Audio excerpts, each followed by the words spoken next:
y'all, good evening. I've got things kind of going. I just need to fix the image that you guys are seeing here, so give me just one more minute. Double click it. Config video. Second tab. Deselect exposure. Bring it to -6. Deselect focus. Click OK. Oh, no. Unselect low light compensation. And then click OK. And then you need to flip it towards. Yeah, I forgot how to do that. Just click OK. Right click on. It looks okay right here. No. Oh, yeah, you're right. Okay. Okay, sorry about that. It's been a really long time since I've streamed, and I actually kind of wanted to talk to you guys about that while we do some sketchbook flips or maybe a portfolio flip and swatch some watercolors. So I hope you guys are having a good Friday evening. I hope you've had a good week, and I hope you have a restful weekend to come. So I have talked about what I'm going to talk about tonight in some of the videos, but you know, you may have missed it. About a year ago, I quit doing weekly streams. I mean, I'd kind of had a hard time doing weekly streams ever since we moved back to Louisiana because we had a family member who had pretty serious health issues, and we were constantly helping them out. After she passed away, I started feeling worse and worse and worse health-wise. And long story short, I ended up getting a Sjogren's syndrome diagnosis. So this aunt who had passed away, she had had lupus, and my family is like a disaster when it comes to autoimmune problems. So it wasn't like a huge surprise. When I had gotten genetic testing done, there had been like a bunch of flags for RA. So we were thinking it was rheumatoid arthritis, since I do have a lot of problems with my hands. But it turned out to be Sjogren's syndrome. And what that means for the purposes of the channel and what I do here and tonight is generally it means I have really low energy levels, much lower than I'm used to. Oh yeah, yeah. Hey, I'm just impressed we were able to get the stream going. Your video is flickering. I know. I'm not really sure what to do about it. I would just open up XSplit. No, XSplit. Yeah. And then It's Joseph. Unclick or click original. Oh, they're gonna see my messy house. That's fine. I And don't then like that. Click remove and see. Yeah. That Okay. doesn't really help anything. We're just kind of stuck. It might be because the camera is like following us around, and that's causing problems. Because you tend to be animate, and I mean, it's up to you. Whatever you want to do. I'll leave it for the time being. It kind of segues into where we're going with this anyway. So, Sjogren's syndrome, really low energy levels, a lot of joint and tendon pain, a lot of pain in my hands and just in my body in general. So it got to the point where, or it is at the point where I am kind of struggling to get enough work done in a week. Everything takes me a lot longer to do. I haven't been teaching as much because I don't feel well enough to drive for 2 hours to go teach at drive for 2 hours, set up for 2 hours, teach at a library, drive back. Like, I just don't have the energy levels for that currently. So it's kind of limited a lot of what I feel like doing here on the channel. And it was particularly tough this winter because once the weather got cold enough, I just did not, I hurt all the time. I was in a really bad mood all the time. I really just didn't feel like doing stuff. And also, I have started getting treatment for my anxiety because if you guys don't know, I have really, really bad, like debilitatingly bad anxiety. And so I started Lexapro and had really bad results with Lexapro. It made me not care about anything. It made me not want to make art. It made me not want to do videos or edit. Like, I just did not care. So Lexapro was not a good fit. I'm on Buspirone now, which it helps with the anxiety, but it makes my ADHD much worse. and it also tanks my energy levels even further. So I'm starting Ritalin again, which has had some mixed results. It's helped with the focus and somewhat with the energy levels, but it can also be an anxiety trigger, which is one of the reasons it was really important for me to get on an anxiety medication. So basically, all of those kind of conspiring together is why I haven't had the energy to do streams, why honestly I haven't had the energy currently to do the Easily Influenced series. It's just really been draining.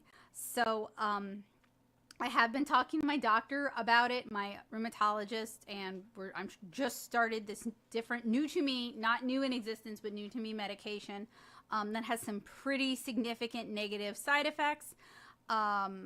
So I am hopeful that the pain levels will be better and the energy levels will be better.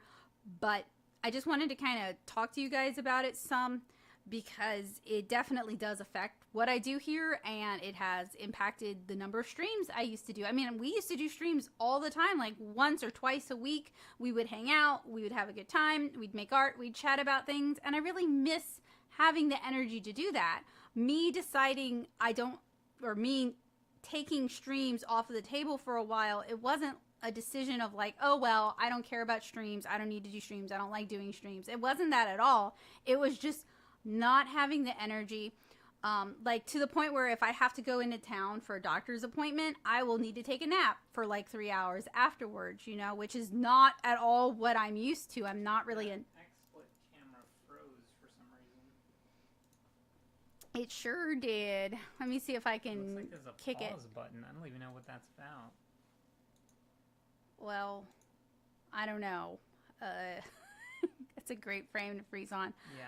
Maybe you can just switch to the quick cam. I don't know if it'll let you while XSplit is open. You can close XSplit.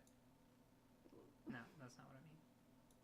Well, you understand this better than I do, so I'll let you do it. Sorry. I mean, y'all know how it is with streams, especially the first stream back in a long time.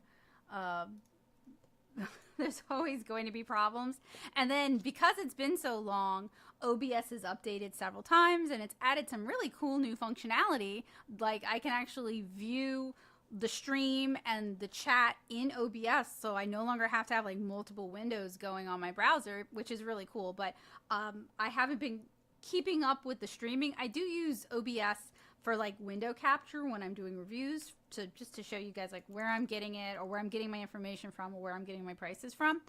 But I haven't streamed in a really long time, so I'm really excited that they've updated it so much, but it's definitely a learning curve, and I'm not as nimble in terms of picking up new things as I used to be. So thank you guys so much for being patient with me. I do really appreciate it. So it does kind of make things kind of awkward, right? Because like, Joseph's like trying to fix this around me, and I'm not quite, I don't want to like continue talking about the medical stuff unless you guys can see my face, just because it feels really weird. Just, I don't know, it just does. Okay, like the vibe isn't there for me. So I'm like stalling for time while he's fixing things. So I guess I could talk to you guys about what's been going on with me this week. Gee whiz. So I had my last PT/OT appointment. I've been doing, and I wanted to talk to you guys about this anyway, and I like that I'm talking at the webcam, and the webcam isn't working. You can't get the webcam to work at all? I just reopen XSplit. I don't even see it as a video device in OBS. Okay.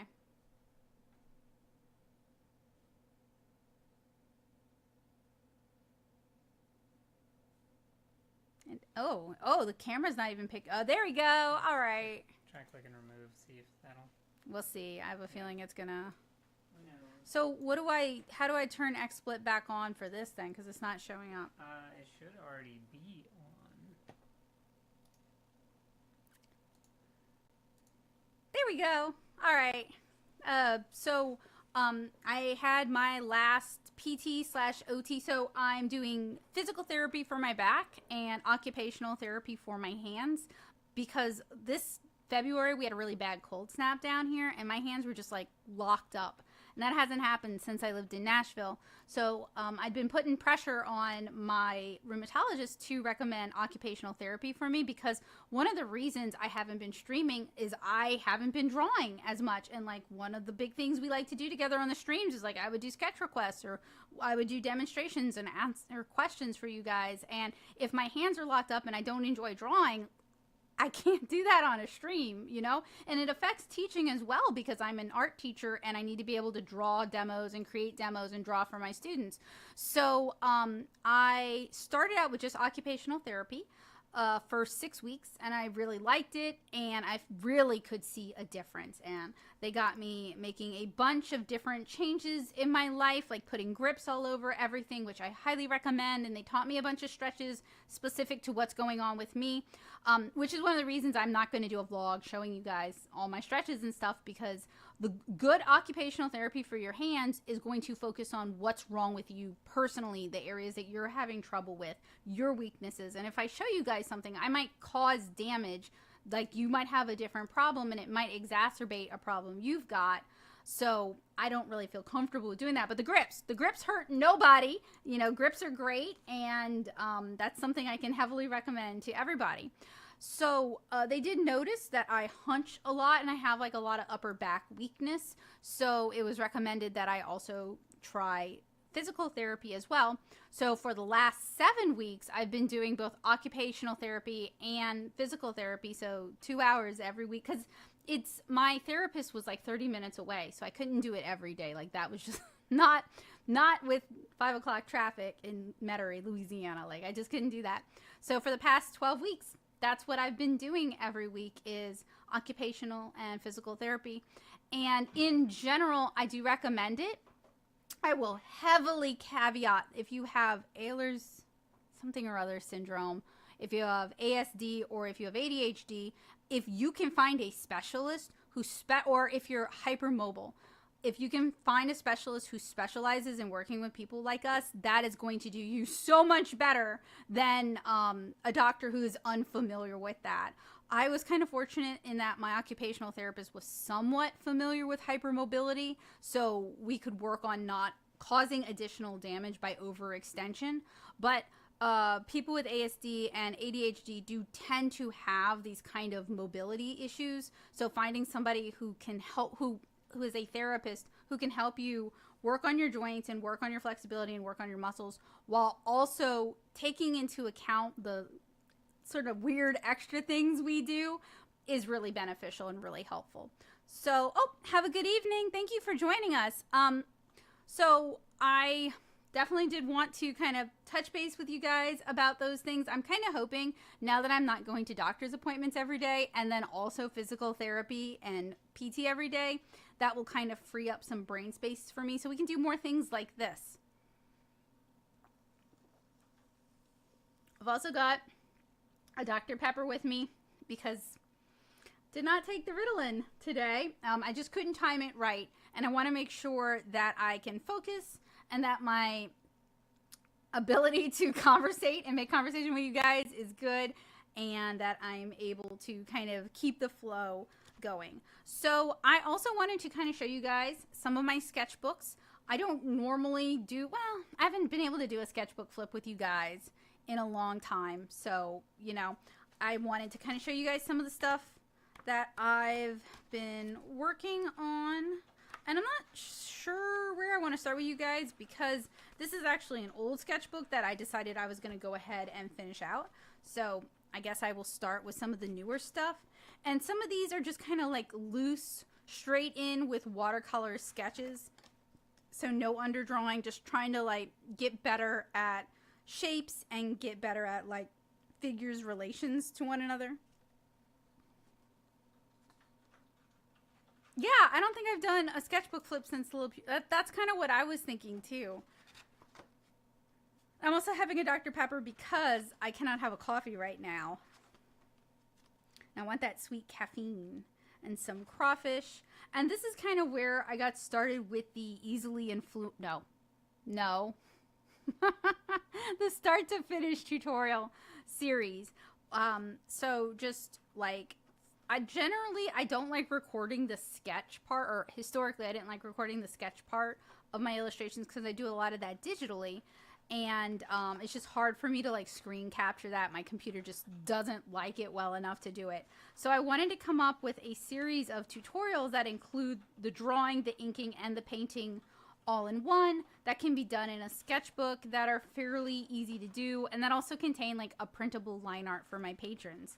So this sketchbook is mostly start to finish stuff. You grew up calling, you must be from like North or South Carolina, because that's where I've heard them being called crawdads.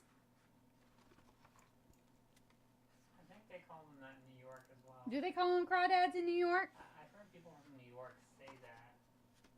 Ah, those regional differences.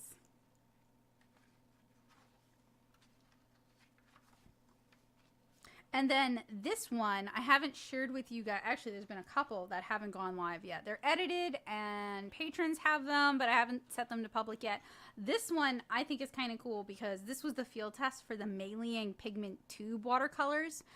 So I kind of put my money where my mouth was, because I've been kind of thinking about wanting to offer art kits where there's like, I mean, I do have art kits in my shop, but they have a limited number of watercolors in them. So I wanted something that had like an array of watercolors and had like 2 or 3 projects, and that you could also still use the paints for other things after you painted the projects in the kit, like something to kind of kickstart you into watercolor, right? So to decide what paints I wanted to use for those kits, I needed to test them out, and the Mei tubes were one of the things I was considering at the time. I'm still, oh hey, good evening. Yeah, crawdads and crawfish are the same thing. Sorry, the ADHD is kicking in. Kits, energy levels, interest levels, would like to do it, depends on if there's interest and energy. Because like these days, it is all about juggling the spoons and juggling the forks.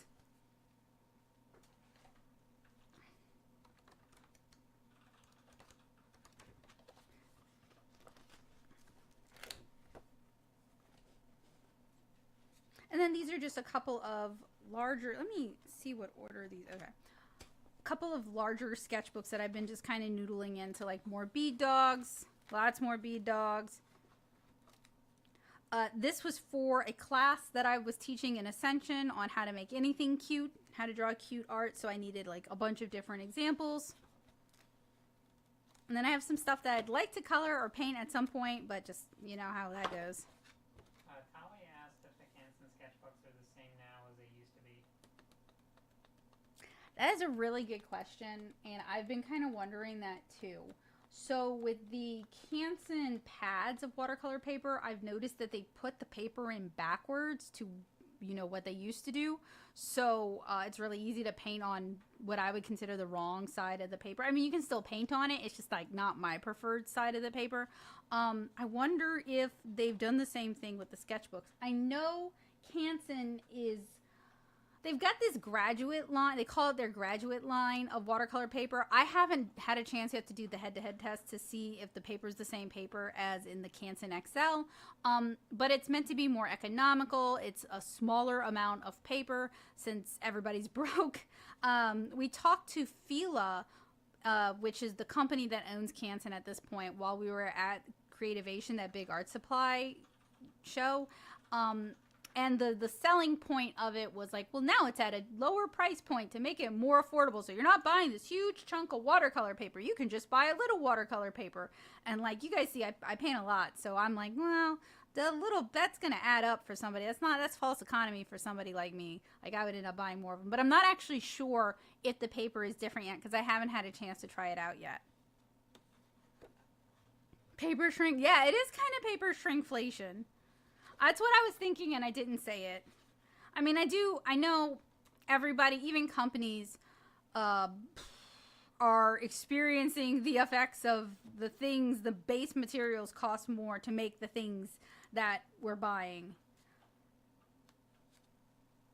This is one I haven't shared yet. I want to do more of these, like, tiny homes. I've got a bunch of ideas for them. But I don't know if people would be more interested in like non-figurative art from me or less interested. So I guess when that goes live, we'll find out.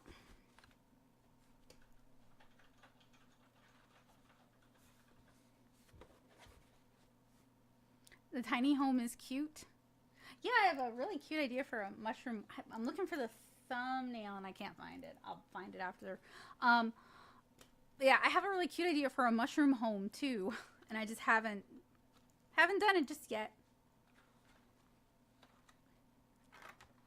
Oh, and see, this is weird because like I just gave up on this one halfway through, don't know why, and then I decided in my ever so wonderful brain that, oh, this one's full, so I started another one.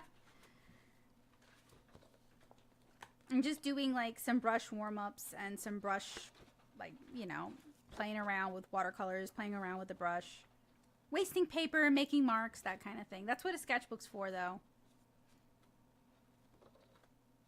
I think people are voting for tiny homes. More tiny, all right. And then there was this trend for like a very short minute on Threads where people were painting their watercolor palettes. And I mean, most normal people have like really nice little small palettes, right? Very doable. I have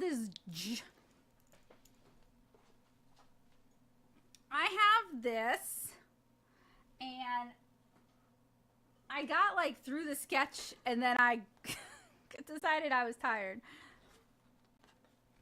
So I didn't get a chance, or I haven't finished it.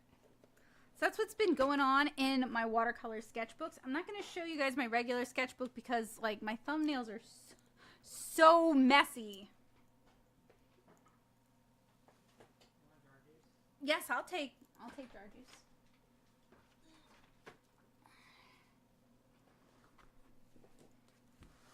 And then this is a portfolio I put together of really it's field tests, like mostly it's field tests. So some of these you guys have seen, some of these you guys haven't seen. I'd put it together to bring with me to Creativation, hoping that I would have a chance to like talk to reps about like what I do here on the channel and the kind of art that I make. But you know, I never ended up pulling it out and getting to like share it with people. So I'm sharing it with you guys this evening. Hot, please. Daily Driver made an appearance. Yeah.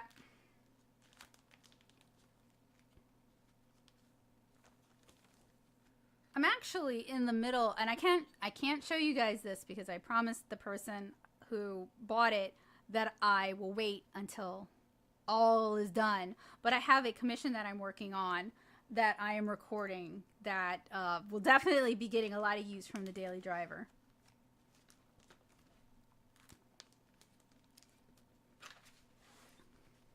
So, talking about sketchbook tours, I have been doing these, and you guys have probably seen. I've been doing these, what they called art flips, right? Where you hold it backwards and then you slowly, or in my case, overly quickly, reveal it to the audience. And the whole point of this is like that way you can share one piece of art a day. It's a different way of sharing your art. It might be more attention grabbing. And I mean, it's very low commitment. If you work in physical media, it is super low commitment to do that. Unless you do like ginormous canvas paintings, in which case it's not so easy. But I've been doing it for about 2 weeks now, and it's been kind of an interesting ride because those flips either go, I'm going to say viral. It's not actually viral. It's just viral to me compared to like how I do. So like for somebody who does really well on TikTok in general, this would be like nothing to them. But for me, it's exciting, okay? Like some of those videos do like 3,000 views, which is way more than I usually get from TikTok. And they've been doing pretty well here on YouTube too. So it's really it's nice to be able to share my art online. It's nice to receive engagement on the things that I make. It's nice to feel like I'm making things that people want to see, that people want to look at, right? But it's kind of got me thinking, and this is kind of like the meat of what I wanted to talk to you guys about today. Like just like as a discussion, but like I was thinking about this a lot lately, especially with the rise in generative AI and more of our socials scraping our art for generative AI. Like, where do you guys share your art and why do you share your art? Like, what is the end goal of us sharing our art on social media at this point? And I'm not asking this to be like divisive. I definitely want to like hear what you guys have to say in the chat, because like I am genuinely curious about how other artists are thinking about this and approaching this, because I see this being discussed in different ways on like literally every social media platform I'm on. So for example, I share my art pretty much anywhere at this point. Facebook, Instagram, Blue Sky, Threads, Pinterest, YouTube, TikTok. I've stopped sharing it on ArtStation because their stance on protecting artists who don't want their art to be used for generative AI is really bad. And I'm not using Tumblr because there were like sniffs of similar scraping going on. I mean, I realize like the whole internet is being scraped at this point, but like some sites are trying harder than others. And I'd kind of pull back from Tumblr because I don't really get like much of a response on Tumblr anymore. And again, with the generative AI, and then all of these sites are just like really wishy-washy or just outright, I kind of feel antagonistic to artists and people who like make what they make. When I'm talking about artists, I'm including fiber artists. I'm talking about muralists. I'm talking about people who bake beautiful breads and pies, like people who make something, right? People who make games. Like I have been hearing a lot lately that Instagram, like Meta, so Instagram, Facebook, and Threads, they're going to be actively scraping content for generative AI use. Like that's going to be their big push. And I know they had talked about it a couple years ago or like last year. Sorry, even 6 months feels like 3 years to me right now. And then that got kind of quiet. Like I don't know, they kind of got silent about it and didn't say much. And now they're pushing it again. So it really makes me wonder where I should be putting my stuff. And like for today, I am not going to argue how I feel about generative AI or the use of it. I am not in favor of it, but I'm like not going to judge other people regarding it today. Like that's not the point of this conversation. The point was like, for me, some of these sites, I have like really conflicting ethical concerns on a personal level. Like you can choose to not use a site for like whatever reason. Like you can choose not to use Sticker Mule for your own reasons, right? Like those are all valid, but like I want to know why you share your art, like what's your end goal for sharing your art and where you're sharing your art, and if those places are serving that need. Because I've noticed that social media for me, particularly since the pandemic, has not been serving my needs at all. Like, so I want to be careful how I talk about this, because I don't want to like, I'm not like shaming anybody for their reasons to do something or for their reasons not to do something. Like I'm coming at this from like a really personal place. So this isn't like, I'm not judging anybody, okay? Like if you like to share your art on Reddit because you make D&D inspired art and you make fantasy art, and like Redditors on your subreddit love your art and you get a bunch of commissions, that's cool. But like my goals in sharing art online I have two main goals. One is to build up an audience of people who will hopefully help financially support what I'm doing, because it does cost a lot of money, and I do make a lot of tutorials and I do try to help people, and that also costs money. But also to try and attract long-term paying work from companies or from publishers, right? Or like to find an agent to represent my work. Like that was a lot of the driving reason behind me sharing my art so much. And like sharing it on Facebook and sharing it on TikTok and sharing it on Instagram, like that's not accomplishing those goals for me. It hasn't in a long time. And I haven't decided yet if I just like enjoy sharing my art because I like looking at my own art, or if I enjoy sharing my art because I am addicted to the validation I sometimes get from sharing my art online. Dawn says, I don't share my art, not because I don't like it, but because I rarely remember to post on Facebook and Instagram. Yeah, I can understand that. So basically, I just kind of wanted to like open up that discussion and like get some feedback from you guys and hear your thoughts. Again, my goal is not to like, I'm not trying to be divisive. I'm not trying to like start arguments, like, because something else I encounter online, just living online, is like what's good for one person is not working for somebody else. And sometimes people take that very personally. And I really want to be careful to know. Oh, so this is one of the swatch cards. I think it might be the only swatch card I got while at NAMTA, and it's the My Marie Blue.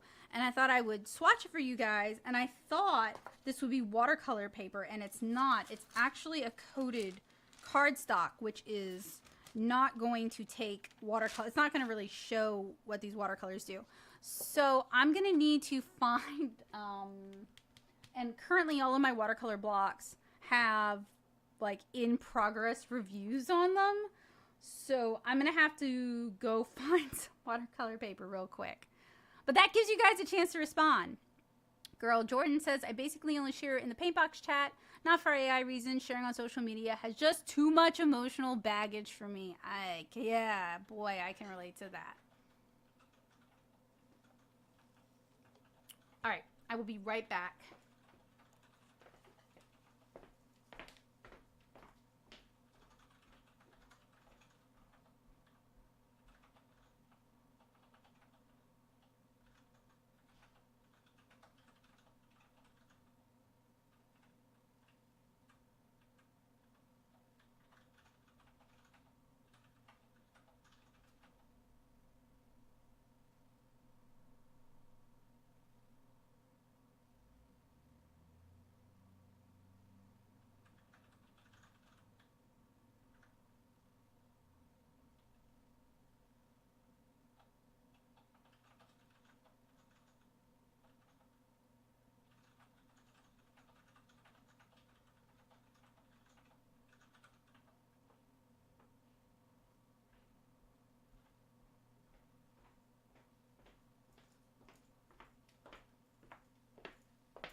All right, these are not my preference, mostly because they are not very big, but use what you got.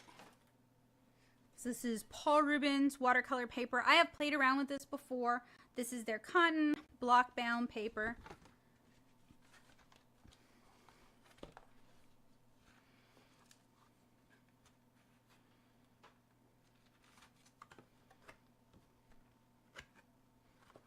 Let me see if I can figure out a way. Hang on a sec. Okay.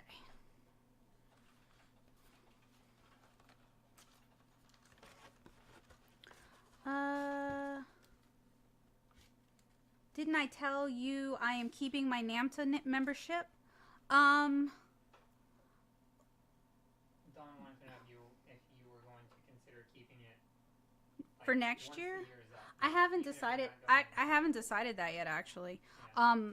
Like, have you gotten anything from it since? I have, and it's very. And this is not a complaint. Like, keep in mind, NAMTA is a trade organization for art supply manufacturers. So I'm not their target demographic necessarily.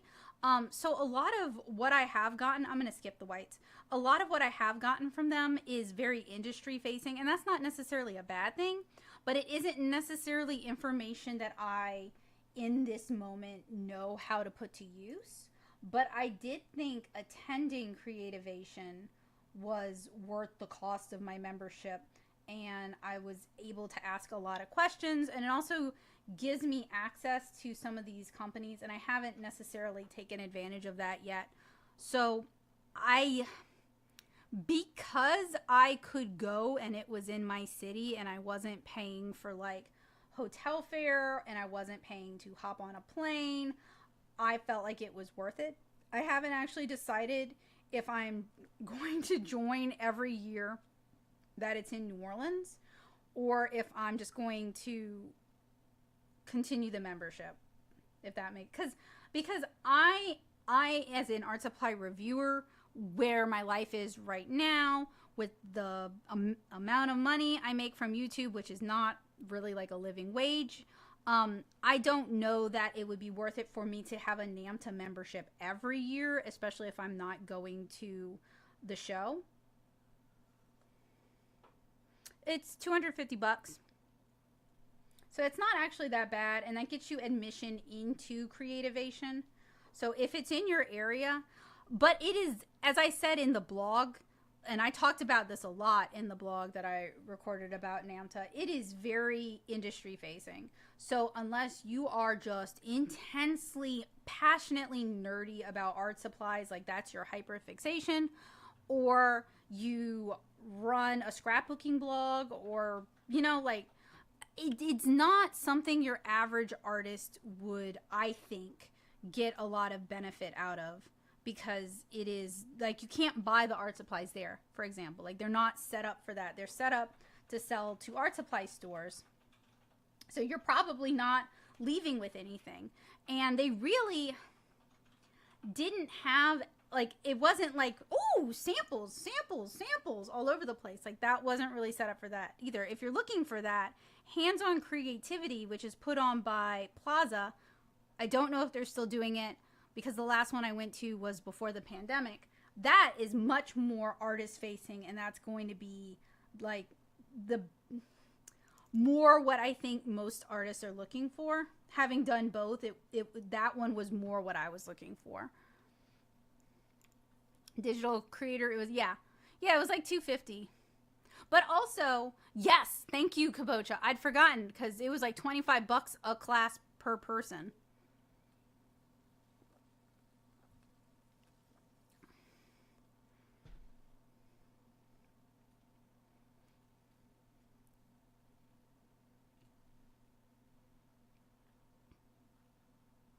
Like, CHA combined with NAMTA a few years ago. So if you're thinking about like what CHA used to be like on YouTube, it's not like that anymore.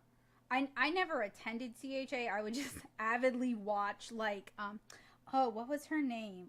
I really liked her with the curly hair. Oh, she seems super nice. Not the Frugal Crafter. It's, anyway. I used to watch this other YouTuber's videos about CHA and wanted to attend if it was ever in my area.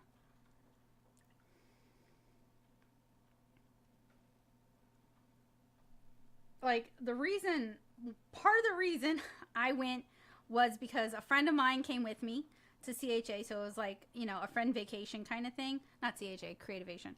But also, I was hoping to get kind of the scoop on what would be coming out in art supplies for next year. And I did see that, but it was also my birthday present to myself. So it was admittedly a little bit of like a vanity thing for me. Now, when you apply for your membership, because it isn't as simple as like you put your money down and you get your admission, you do need to supply your socials. So you do need to like give them links to your social media when you're applying, and you do need to list how many followers you have. And I'm pretty sure the only reason, they didn't tell me this, but it's the only social that I have like a significant following on is YouTube. So if it had been for like, if it had been based on my Instagram, I wouldn't have gotten in. Craft test dummies. Thank you. How did you remember that? I searched YouTube for CHA 2017, and she was one of the first people to come up. Oh, she used to do really good coverage of it.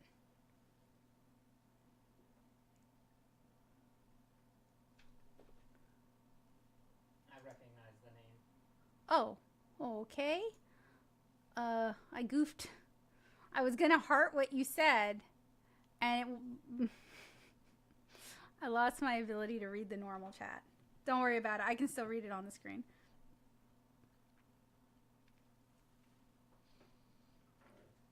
So, we were talking about social media, and I think what part of my I want to be careful how I say it, because there are people who are going to hear me and be like, 900 followers on Threads. I wish I had 900 followers on Threads. Wow. And there's also going to be people who hear me say 900 followers on Threads and be like, that's nothing. Social media and online growth is such a minefield. And I think it's also important to like kind of have a holistic view of those things and keep in mind how long somebody's been posting and how much work they've put into it over the years and how much they engage with other people and like what other platforms they might have been on. Because somebody's like my Instagram, for example, I am under 3K, but like there was a period of time like 2015 to 2017 when my Instagram got really good engagement. I got a lot of comments on it.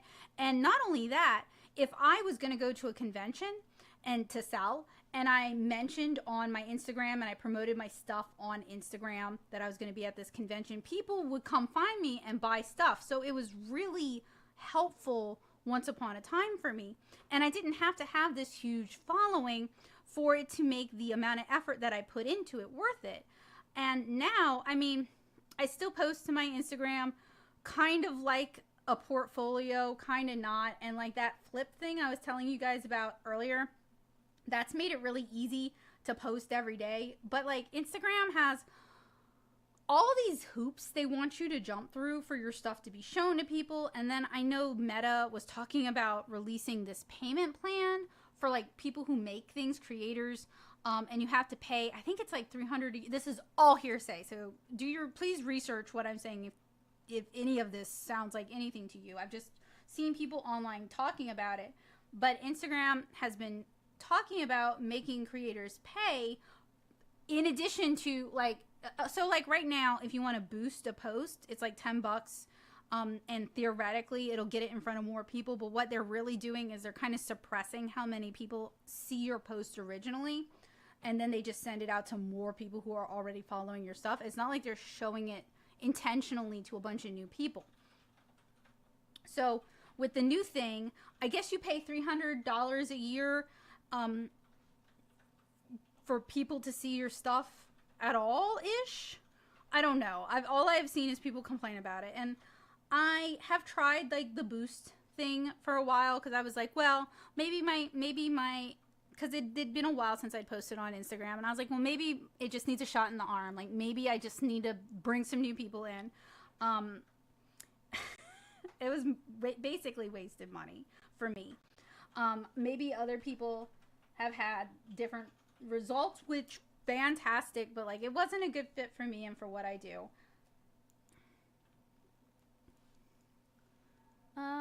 Broke into the Marmory Blue .car. Oh, let me move some stuff so I can actually see. Kabocha says, I finally broke into the Marmory Blue card last night. These are nice paints. The Terravert continues to be a menace. Yeah, man, I have not encountered a good Terravert, and I don't understand why companies haven't like tried to reformulate it or like duplicate it with a synthetic that reactivates. It's kind of like Mayan Blue. Like Mayan Blue from a tube is so good, and then Mayan Blue from like a dot card is the devil.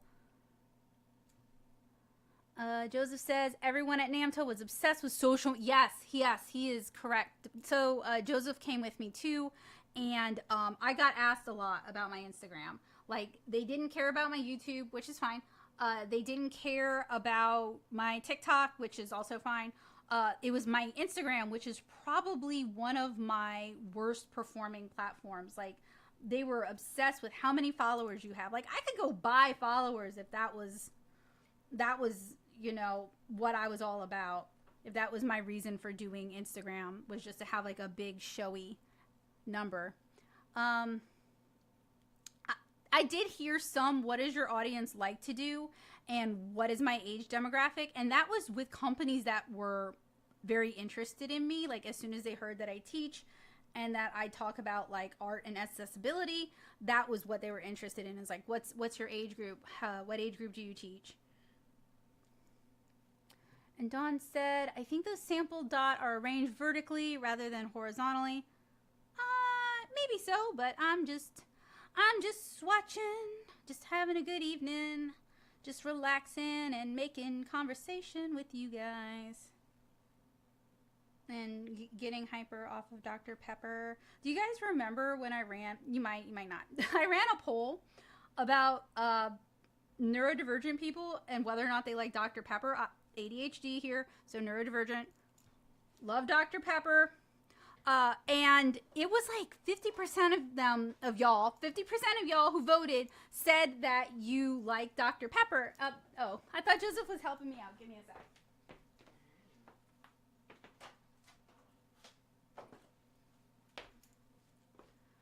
And the reason I asked is because I wanted to, and I'm not, this is on the sidebar. I can't work on this yet. I have this illustration of Kara drinking Dr. Pepper that I thought you guys might enjoy.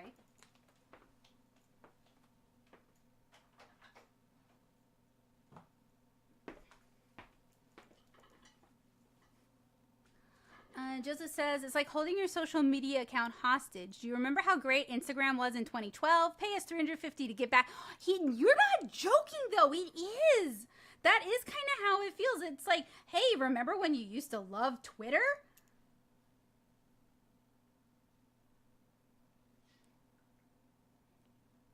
And Heidi says, that's evil. Dr. Pepper is the best. It is the best. So I think I was trying to get kind of a vibe check for like what other artists are doing. Because when I ask online, people were like, well, I just sell in person. I just go to shows. And like, I do, y'all. But first of all, with the Sjogrens, it makes it really hard to do shows, especially outside shows, especially multi-day shows. Like if it's a library con or if it's indoors, that's not so bad. But a lot of the shows in Louisiana are outside shows. And then with ADHD, the noise levels at shows can just drive me completely bonkers. So it's about picking my battles and finding like places where I'm a good fit. So I am doing shows, but also the where I'm a good fit is a really big part of that equation. And I hate to say this, I was a better fit in Nashville than I am down here. And I'm from here. And I was, oh, excuse me, Dr. Pepper coming to haunt me. I was a better fit in Nashville in terms of like selling my art than I am here. And I mean, I haven't had a chance to try any of the anime cons here, and I'm kind of on the fence about that again because of the noise levels. And I think I would be a really good fit for the Ren Fair here, but it's out. Okay, so the new vendor spots are all entirely open air except for like a gazebo, and it's in November, so it actually is pretty cold and rainy in Louisiana in November. So while I think I would do really well at the Ren Fair. Oh, well, also, you are in it for a 6-week commitment. So if I could find like 5 other artists who want to do the Louisiana Ren Fair with me and we can all take different weekends, I could maybe make it happen. But while I think like that's where my nerds are at, that's where my people are at, and we go for fun every year, I don't know that I physically can do that with paper goods for 6 weeks straight and not pay the price in my health. Tali said, would you say showing your art through sketchbooks and in person is better than online? I would say it really, really depends. Like, it is such a your mileage may vary thing. So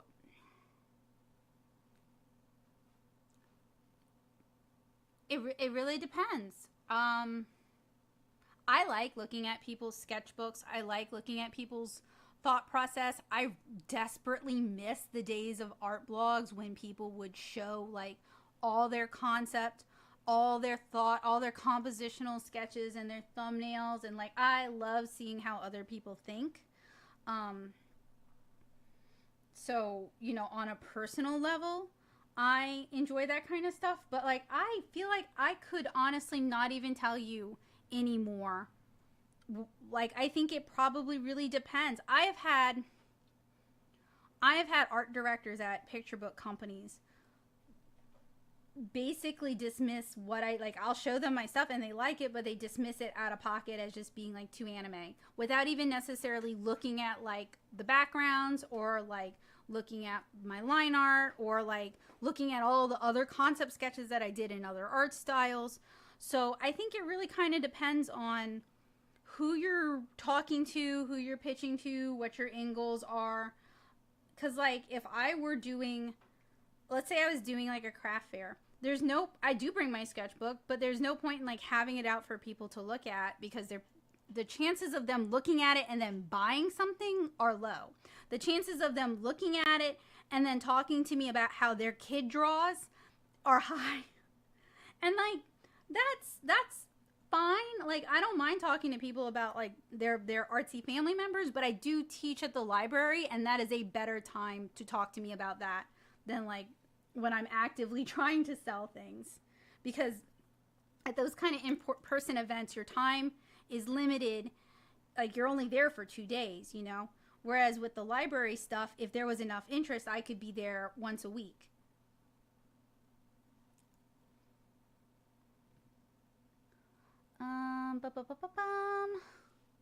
Heidi said, also getting into shows right now is hard. Yes, it is. And that's another reason I've been doing like a variety of different shows and not just the kind of shows that I know I'll do well at, is I'm trying to find a new audience and I'm trying to find new avenues. And also, Tally said, as of right now, with the internet burning artists, didn't mean to be mean. Oh, it wasn't a complete thought.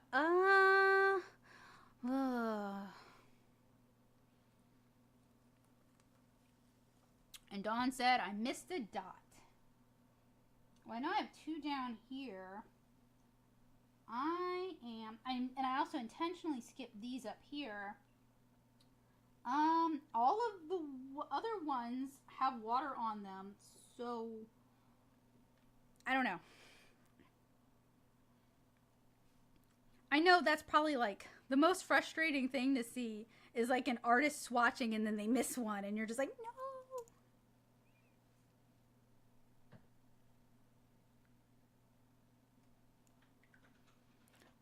The Ohio Renfest would be a great spot for me, but I just can't get in.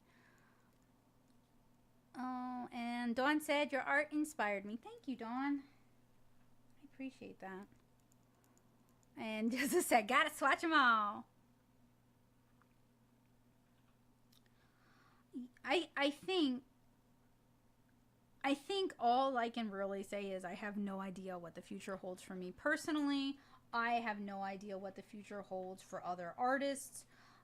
Sometimes I feel like a rat on a sinking ship. Not that art is a sinking ship, but like the platforms we're using are not good to us. And I'm like asking the other rats, like, where y'all jumping to? What lifeboat are we getting on over here? Okay, so this is about 1/2 of this. And my exposure is a little bright, but we have some beautiful reds, yellows, oranges, and some gorgeous pinks.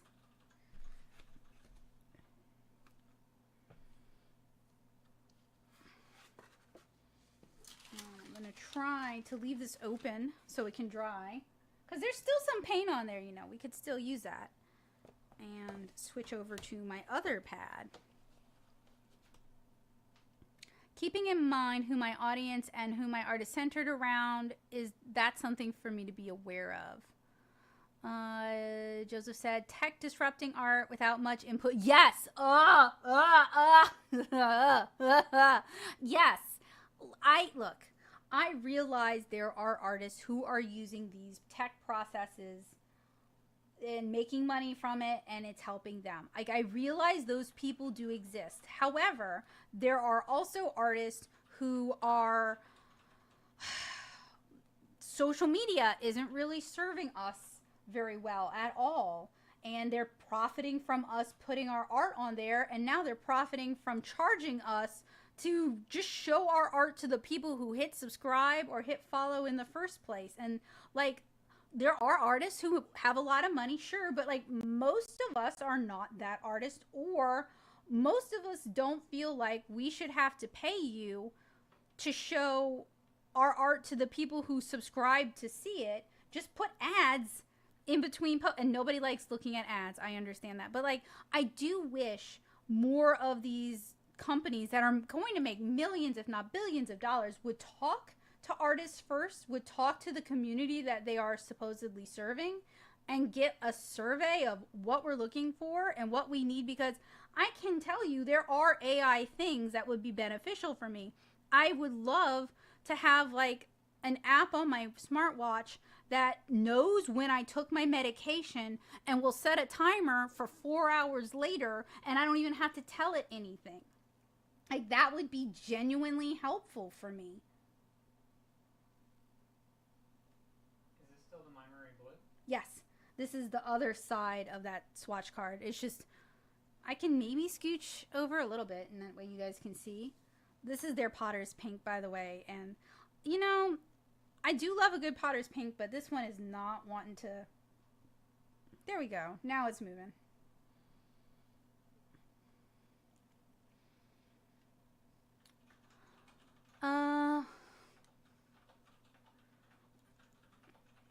Heidi said, I haven't heard a consistent answer as to where other artists are going. I do warn people away from Twitter now that they own everything they post. They all own everything we post.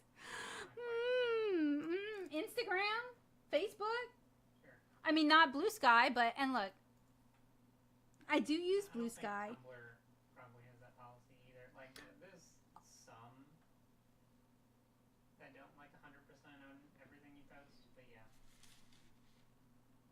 It's like we had to have an infographic to keep track of what sites are actively. Their TOS has changed. Yeah, it's hard to keep up with it.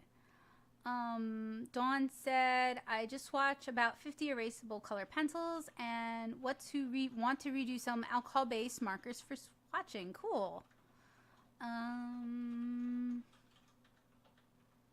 Your Aunt Tali said, I did answer your question in regards to AI.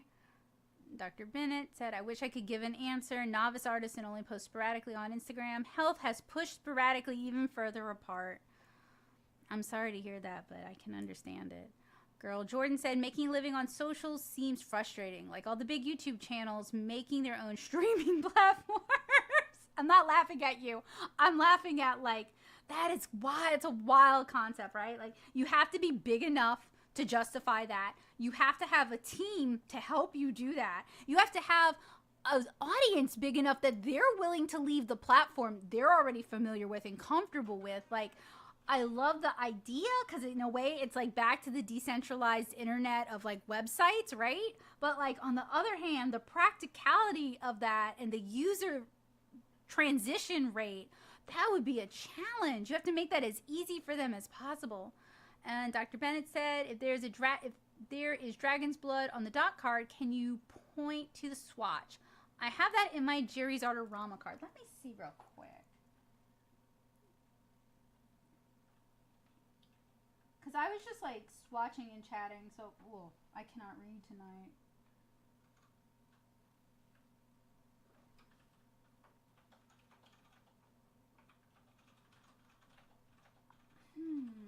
I'm not seeing dragon's blood, but I tell you, if I do, I will take a picture of it and put it in the Discord server. There, give that one a little. These probably benefit from like being woken up.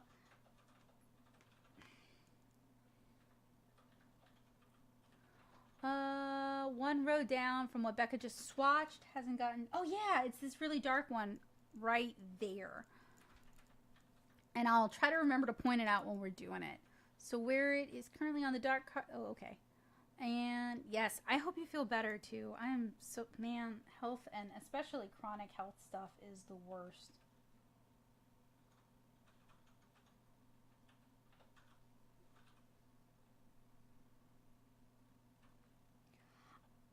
I mean, this is completely my unasked for personal opinion, and this is not me saying I think digital art is less, because I don't. But I think for a while, traditional art, like where you can physically hold the piece in your hands and look at it, and you can kind of see the pigments speckle a little bit, or you can see the brush strokes in the acrylic.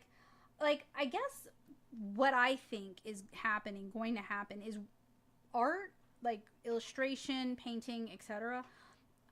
So the art that is currently in danger from generative AI, and I cannot speak to writing to this degree, so I am just speaking about visual art, kind of like what I do. I think it's going to kind of become like, are you guys familiar with the Luddites and weaving machines? And the Luddites were, I believe they were French, and they were afraid that they were going to be put out of a job with no recompense, with no concern to their livelihood, with no thought or care. I think that it actually started happening. It had, yeah, and it was like a General Ludd was like a mate. I think he was not even a real person. I'm not trying to do a drunk history here. I really don't remember. My point is, I have a feeling like people still make socks. Right? People still knit socks. People still use knitting machines to make socks, and they still weave socks. Like, socks are still being made. There is still a value to people hand making socks, but it has gone from being like an everyday item that we all own handmade socks to like a specialty item that those who know, they know, and they seek them out. And art has been that for a while, but there was like, in a way, a beautiful kind of Renaissance pushback with commission artists and the internet in like the 2010s up into 2018. Oh, yes. So Dragon's Blood is right here. This one right here. And on my personal, uninformed belief is that's where we're going to be with visual art like this for a while. I feel like I've never been the beneficiary of like the art market in that, I mean, I have a couple of people who love my art and collect my art. So I don't want to say like I don't see them and I'm not grateful for their support. That's not what I'm saying. But like that has never been like my bread and butter. Well, that's not true, actually. At anime cons, I sold a lot of originals, and some people would buy them multiple times, but it never paid the bulk of the bills. But I kind of think that art is going to be about supporting artists whose personalities you like, supporting artists who like emulate a lifestyle that you like, and I'm not saying I think that's a good thing or I think it's a bad thing. That's just kind of my opinion on where things are going to go for a while.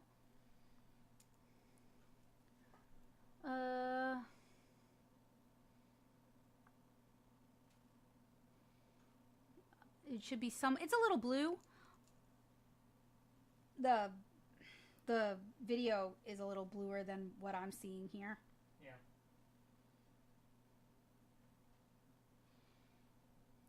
And Dawn said I should finish finish the series I'm working on, but it's alcohol-based markers and color pencils, and I don't usually mix the mediums and feel intimidated. I can understand that. I think once you get into it, you'll like pick up momentum and you'll start to find a rhythm. Heidi said there's an excellent 99% invisible episode on the Luddites. Kabocha said, oh, there's the Dragon's Blood. Yep, right there. Joseph said, yeah, if you haven't done much mixed medium, I could see it being intimidating. It feels like you could ruin your work at like the end. Maybe try a test sheet. And some people would buy multiple times within the hour because they like the first so much. Yeah, Yeah, and I used to sell a lot of commissions, and I do think I wish my health was better because there has been a lot of demand lately for me to offer commissions again, and my like I'm not complaining. This is like I'm just talking to you guys and just like we're having an artist chat. This is not like me complaining or anything. I wish my health was better. I wish I could work faster because for me to charge a fair to me rate for the time that I put into sketching and penciling and inking and painting a piece, it is a tremendous amount of time.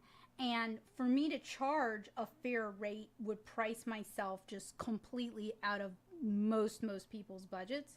And I mean, I know my friends who also do commissions, y'all know that problem well of like, you want to compensate yourself fairly for the time and the materials that you're putting into it, but you also don't want to scare everybody away with $1,000 price tag on a 2-person, 2-pet environment watercolor commission either.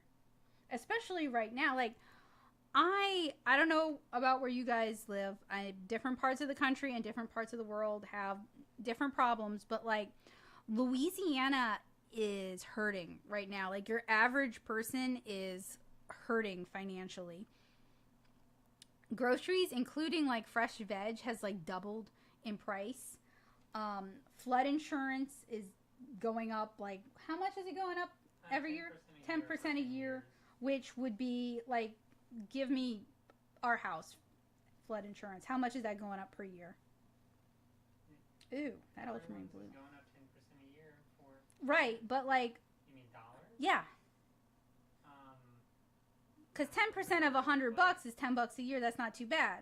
But 10% on 10,000 a year. 50, something like that. 50 for us a year. Yeah, I think it went up $50. Yeah. So. And I also just, I guess everybody I know is like retired and on a fixed income because they're the ones I know who are hurting a lot. I can complain. Venting is good.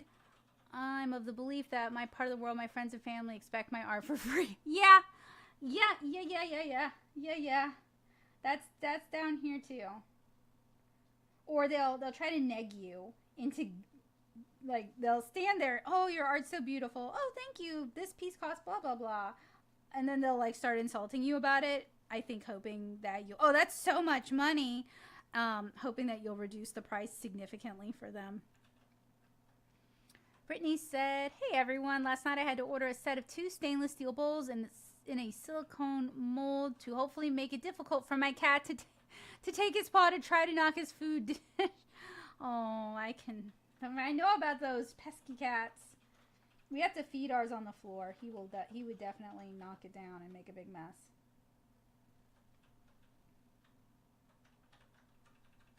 And circling back to social media, I know I'm not alone in this by like a long shot. Like I see online a lot of people talking about having a really, oh man, this Viridian doesn't want to activate.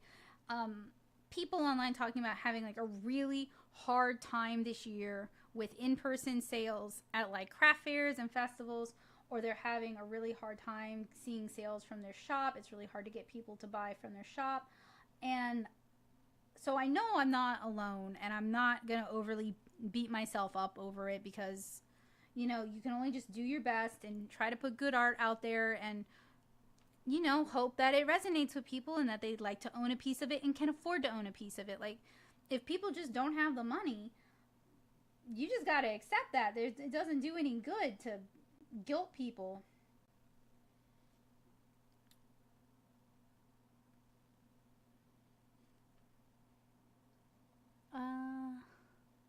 Joseph said he was way, as you guys see, but he said he was way off. It went up $113 this year. And then every year it's going to go up 10%. And that's just our flood insurance. That's not our house insurance. That's not our mortgage. That's just one thing going up like that. And I didn't bring that up to be like, oh, feel bad for me. I'm bringing that up like everybody in Louisiana is dealing with this in one way or the other. Whether its groceries are much more expensive, gas is more expensive, so that's going to make your groceries more expensive. It's harder to find people to come and repair things, so you may have to replace them more often than you would like. Like, everybody down here is kind of feeling the hurt. And that's part of the reason I think I'm so reliant on social media for like validation and for sales and for income, is because while I love you guys and I love hanging out with you guys, and I'm not saying I wouldn't hang out with you guys if things were better in person, you know, it would be nice to have things being better in person, right? And like maybe I would spend less time on TikTok, and maybe I would spend less time posting on Threads and posting on Facebook and posting on Instagram and posting on Pinterest and right? Like that could be time that I could spend reading a book or walking the cat or doing something else. You know what I mean? Like, I feel like I spend a lot of time posting to social media, and it's not doing for me what I need it to do for me. And Brittany said, people who have their online stores on Etsy. Ah, yes, that's an excellent point. Thank you for reminding me of that. People who have their online stores on Etsy are having a difficult time making the money they need since the pandemic. Not just that, but Etsy has also like changed a bunch of their policies. They allow drop shippers now. They allow mass producers on there. It no longer has to be like handmade. They're allowing AI. And what I mean by that is like, you know how on Amazon you can look up like a phrase like, I love my husband Dave, right? And it'll bring up like a bunch of generated shirts that say that in various fonts. And they all look pretty bad because like it's not like someone designed them. Etsy allows that now, so you can get a custom tote bag that says, I love my booty butt gray cat Bowie, if you want to. And once upon a time, you had to contact somebody about that message. And if it was somebody like me, they would love it and be like, oh yes, I will happily letter that for you. I also have a booty butt cat.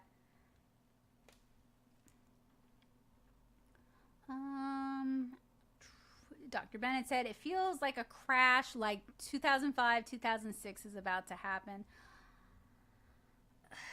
Yeah, I do kind of feel that in the air. It's definitely anxiety inducing. It's hard, and Dawn said, it's hard for the average person to own an online store here in Belize. My art YouTube is hobby, and I have my full-time job. Yeah, I can understand that. And there was should I read replies that are replies to other people, or just leave it? Up to you. Since it's a reply to a different person, I'm going to just leave it. Brittany said, my mom spent a little over $200, and this was just replenishing the meat. Oh, wow. With not many drinks, very little snacks, and very little fruits and vegetables. And that is for a household of 3. Oh.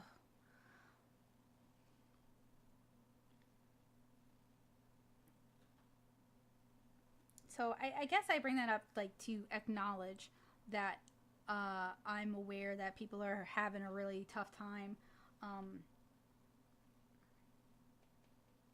And like I wish the answer could be, because this is the answer for some people, and it's not the answer for everybody, and I want to acknowledge that. Like, I wish the answer could just be like, well, just sit tight and let's see how things shake out, because panicking isn't going to solve our problems. And it's true that panicking isn't going to solve our problems, but I also like fully acknowledge that sitting tight is also not a solution for a lot of people.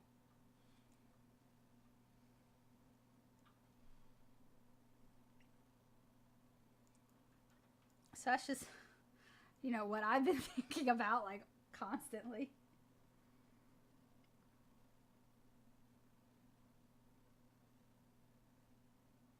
So I just want to make sure I get this straight from like what I saw in the chat, but basically it sounds like nobody's got a current hot ticket. Like no one's found this like internet hidey hole sweet spot that's really, really working for them.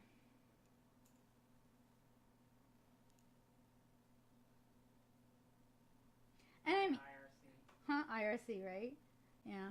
I mean, and I'm not even a believer in like push button get candy or like one solution works for every artist.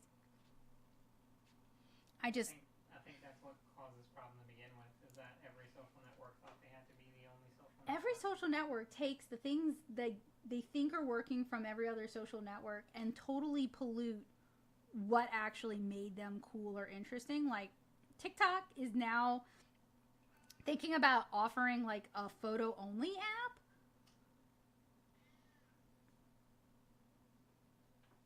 Like I've seen the survey ads that TikTok sends out. I've gotten them a couple times. Like, would you use this app? And it's like that's just what Instagram used to be.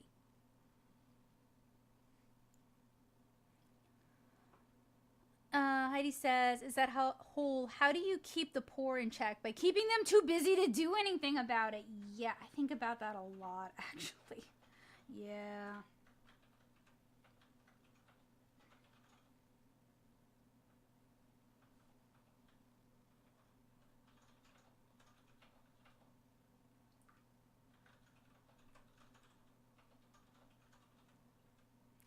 And Dawn said, I have this scary feeling that art supplies will hit a plateau because there are just so many new things they can do. The latest thing are just the old things by different companies. Yeah.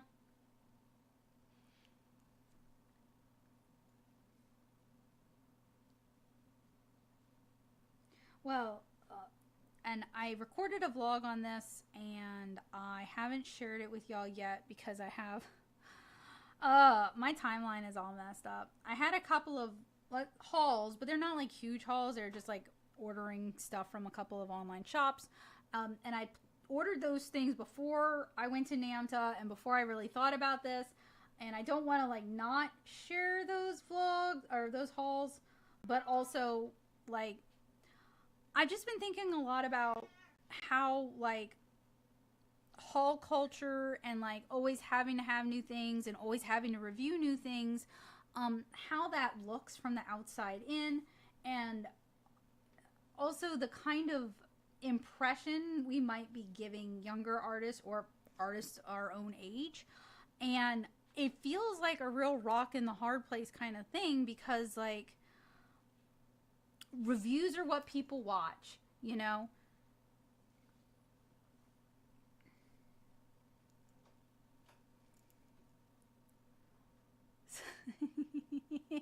Swipe to pet cat. Just swipe, swipe, swipe, pet, pet, pet.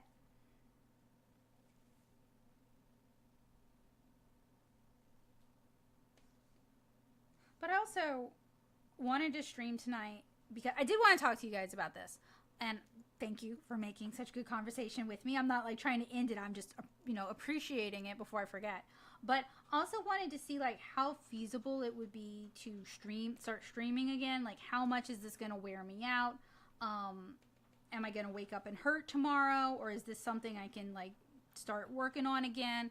And also like come up with a format that is entertaining for y'all, but also, and hopefully entertaining for people watching this later on, if there's anybody doing that, but also sustainable for me, and it doesn't create extra work. So we'll see. I'm having fun so far, and I'll see how I feel tomorrow morning. And I'm going to try to fit these last 5. Might have to cram everything in. But I do kind of like the like just casually swatching dot cards and making conversation with you guys because, it's an art related thing. It's casual. Maybe I can like organize my watercolor stash and maybe do some destashing and swatch and just chat with y'all in the future.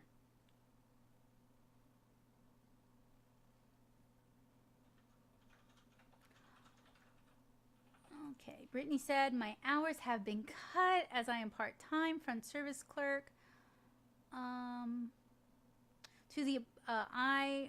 Whoa, just hang on a second. Chat is scrolling and my brain cannot do that. I, working once a week with a job coach person who works at and then YouTube did the 200 character limit. Heidi said, I also complained on the Genshin survey we couldn't pet the cats and they gave us a cat petting minigame. And Tally said, do you think having an art niche would make you stand out more from AI art? And like what Kabocha said, that's a really complicated question. Yeah, that is, I personally think there will never be anything that replicates good customer service and like a genuinely friendly personality, right?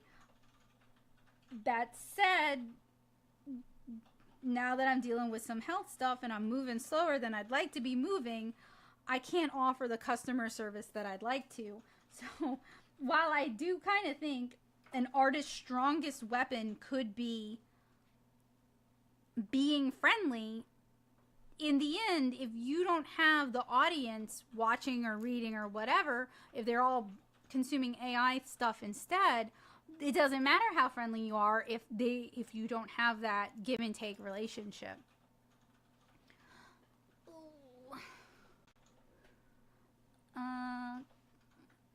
Kabocha said, I think it's one of those things that depends on the people looking at the art. Yes. What stands out to a non-artist can be different from from someone who is an artist. Brittany said, Goodwill Cruise Center. Oh, continuing the thought from above. But I am currently meeting with him online until we can find enough better payment part-time. 20 hours a week job somewhere in the graphic design field. And Joseph said, I think having dedicated fans can. And having a niche definitely helps with that. But it's hard to answer that question before generative AI becomes a big competitor. And Brittany says, nowadays there are more people applying to less job positions out there, along with it being more of a skill-based economy.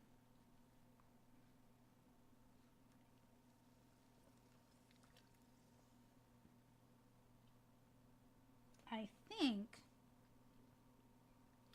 this edge of this watercolor paper has started to spoil a little bit. Interesting. I've never had that problem before, and now I'm starting to notice it more, but it could just be that I've gotten inside my own head. And Dawn said, I'm blessed that many people here know Belize are getting into traditional art. Yeah, that is wonderful. Heidi said, and people are more aware of their worth, so companies don't get away with paying you minimum wage and treating you like crap. Yeah, it is kind of a catch-22 there. Alright, so that was me swatching. Actually, let me do it in order for you guys. The My Marie Blue dot cards.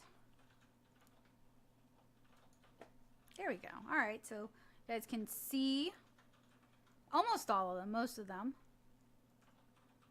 And I would say, oh, these swatch kind of desaturated, but I already reviewed these and I already did a field test with these using the ones from tubes that I dried in half pans, and they really pack a color punch. So this isn't even as saturated as some of these colors can get.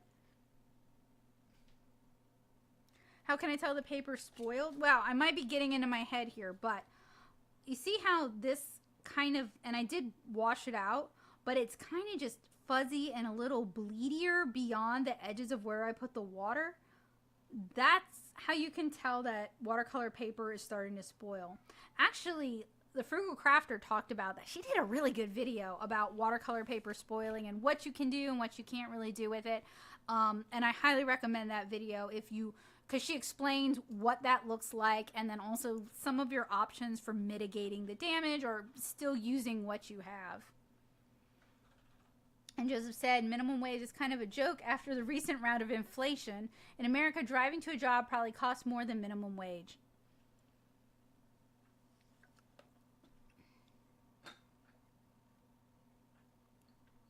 All right. So, here's the question for the evening. Do you guys want to call it a night here? Did you guys have fun? Are you ready to move on with your evening? Or do you want me? I have some tubes of watercolor that I have been amassing, and I haven't swatched yet because I was like, well, I'll swatch it during a stream. Do you want me to swatch these? These are like a motley assortment from a while.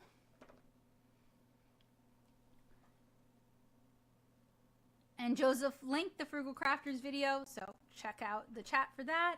Kabocha said, if the sizing in the paper is spoiling, isn't it possible to just remove the paper from the block and stretch it? So there's external sizing and there's internal sizing, and internal sizing kind of does help hold its structure. External sizing kind of controls how the paints handle on the paper, how much they feather, how much they bleed. So once the external sizing has spoiled, I mean, there's probably some watercolor techniques that you could do where, like, if it's really loose and abstract, it might not matter. But if you were painting faces and it bled all, like the hair bled all into the face, even after the face is dried, you know, there's only so much you might want to do with that. How do I feel? Well, that's always a dangerous question because I always think I have more spoons than I have. Hello, good evening, Lyndall. Welcome. So I feel good right now. I think I could keep going till 10 and then call it. And Brittany said the print shop, and a lot of times they need to have at least 3 to 5 years of experience before they will even do a job interview and or hire me.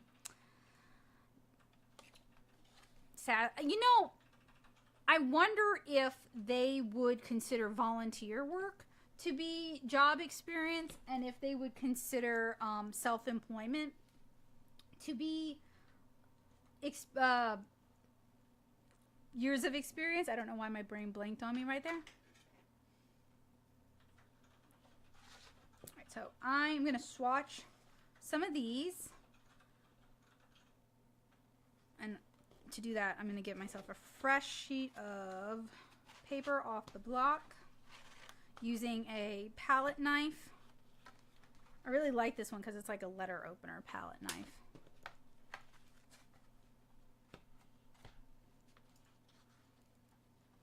Put this aside and kind of start getting myself organized. I guess it doesn't really matter like what order or what colors I do, does it? I'll be right back.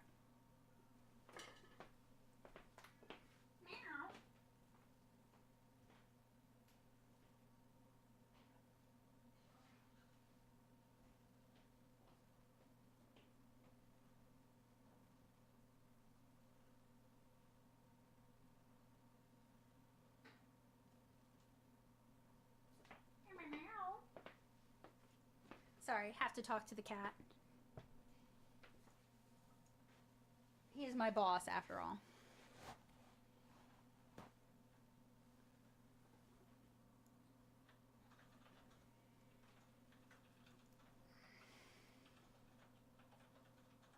Oh, wow. We can swatch and see today what core paints look like on watercolor paper. In fact, I could even only have, what, 2 tubes of core here? But I have Sennelier, I have Winsor Newton. Sorry, was reading the color. I've got Daniel Smith.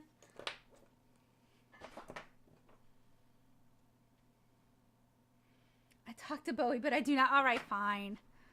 Fine. Let's see if he'll even show up.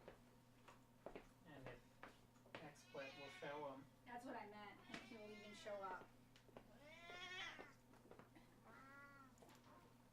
Is he showing up? He is. The cat toll. Him grump. It's almost time for TREATS's. Okay, I'm going to start with Core Cobalt Turquoise. So earlier, we were kind of talking about like art supplies. And I think what I was saying, or where I was going with that, is when you have less disposable income in a saturated market, that is not a good thing.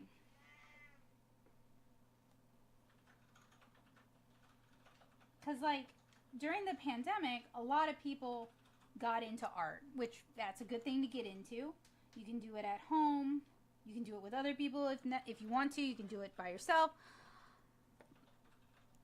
But with, especially in the U.S., with inflation and with what's going on with jobs right now, people don't have the disposable income necessarily for art or for art supplies. And a lot of these companies release a lot of products in a year. And some of them are kind of the same products over and over again, like anniversary sets. Or you don't have to have that. You won't die without the anniversary set, you know? All right, so that was benzimide. Wow, words. Benzimidazolone yellow. I'm sure I said that wrong. Bowie is very soft. Dawn said, sorry, I'm really tired, you guys. Have a good night. Good evening, Dawn. Thank you for joining us. Brittany said, what brand and type of watercolor pad are you swatching watercolor paints on? Right now, I'm using some Paul Rubens watercolor paper because all of my Blick pads have unbox and swatches on them right now. So I'm working with Paul Rubens tonight. And Joseph said, I looked it up. Supposedly commercial art prices dropped by like 50% during the recession in the U.S. around 2008. They bounced up quite a bit 2010 though. Yeah, you know, that's kind of what I had noticed too. And around 2010, and this might be completely not related, but 2010 is when the art blog really started to take off. And I wonder if art blogs kind of egalitarianized access to art, not just processes, but also seeing somebody's, how they make it. And like when I said processes, I meant like not just like tutorials to learn how to do it, but also to see how an artist you admire makes art, to find out about new artists, to develop an appreciation for a wider range of art styles. All right, now for Sennelier, I'm going to start with, why do I buy things with names I can't say? Cinerus Blue? Ashbla.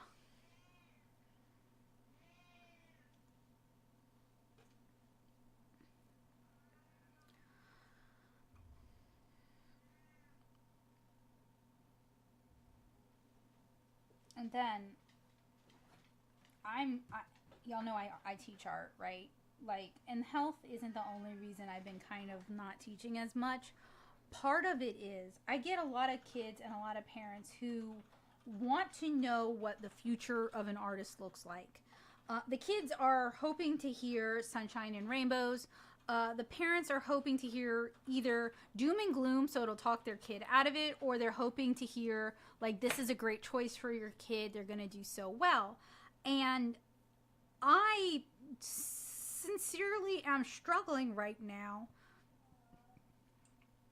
with those kind of conversations because I don't know what the future will hold.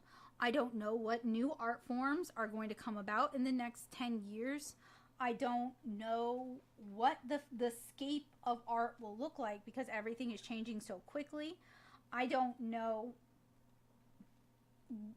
I would never tell a kid point blank, don't go into art. Like they're going to do it anyway if they really want to. Like I would never say, don't pursue art. I do normally tell people to have other skills, other talents in their back pocket. I mean, y'all know I teach. A lot of artists have other jobs or other skill sets, and that's usually what I do recommend. But like I teach art, right? So like it is also tied to art, and when things affect art, they can affect teaching art as well.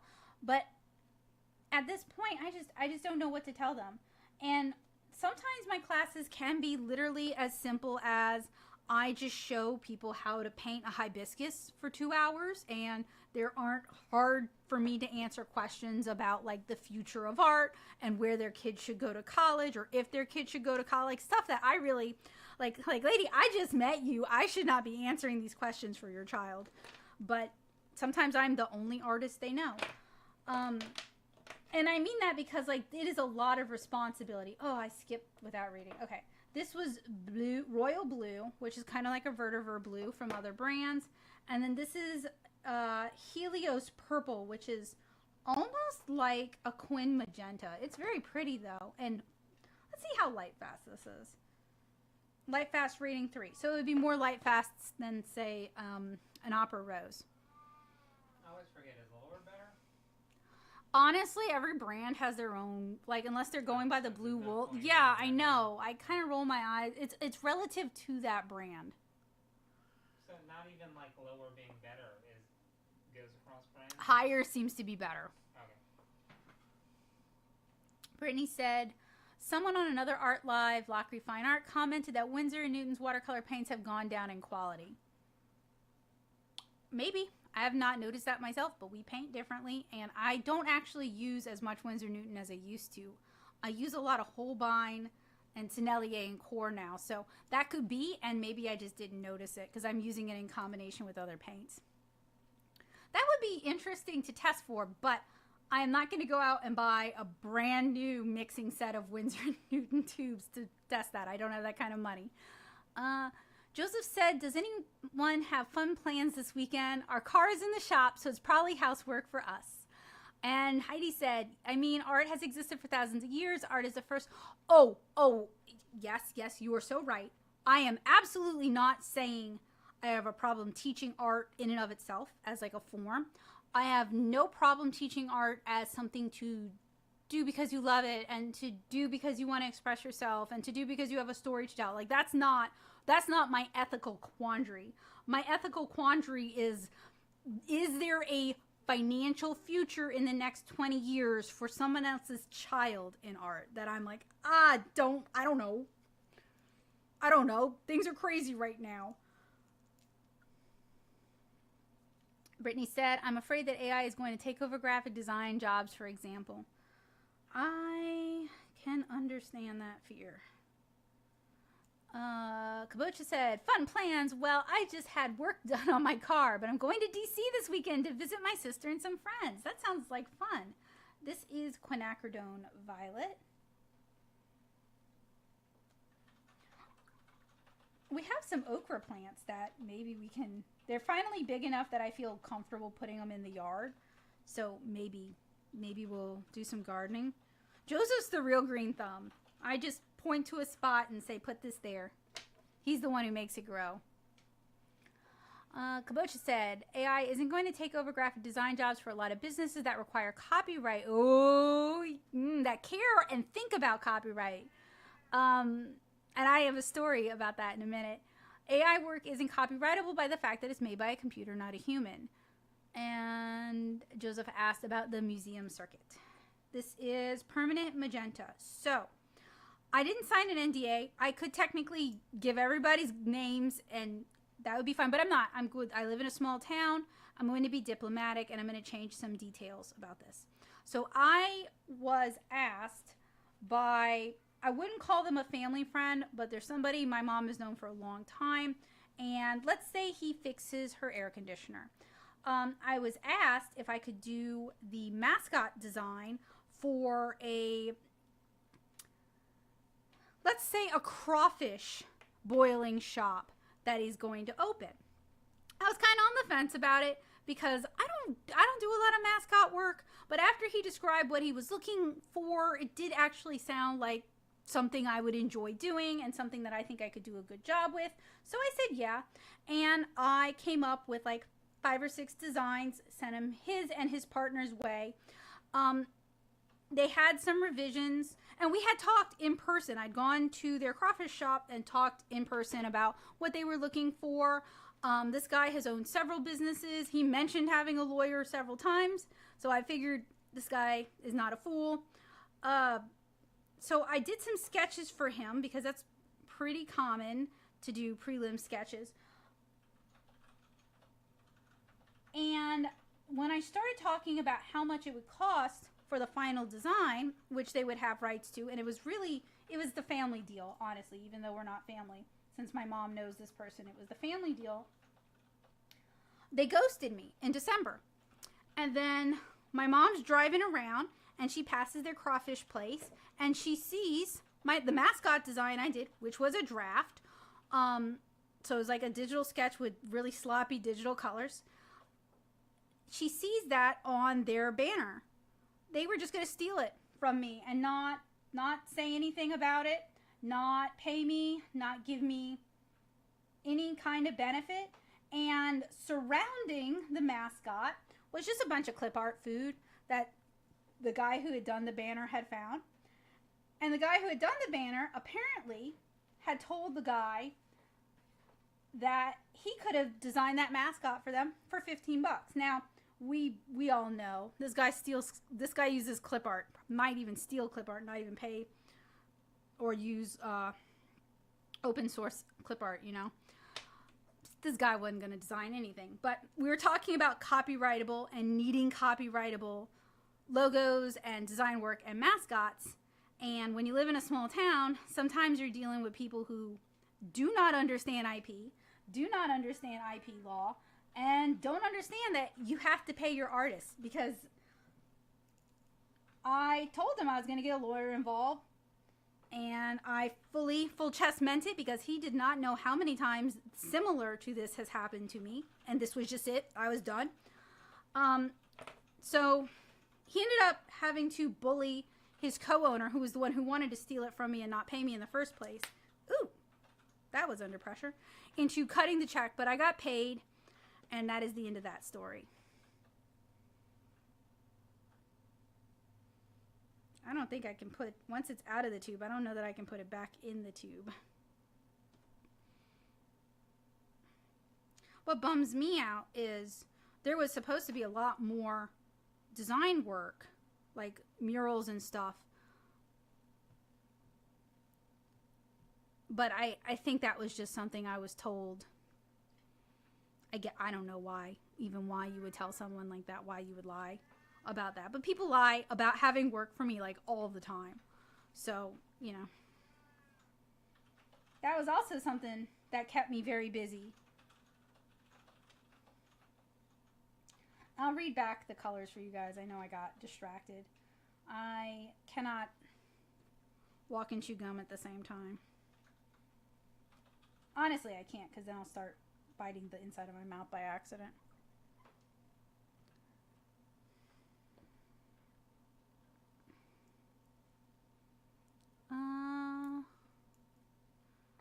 Give me a sec.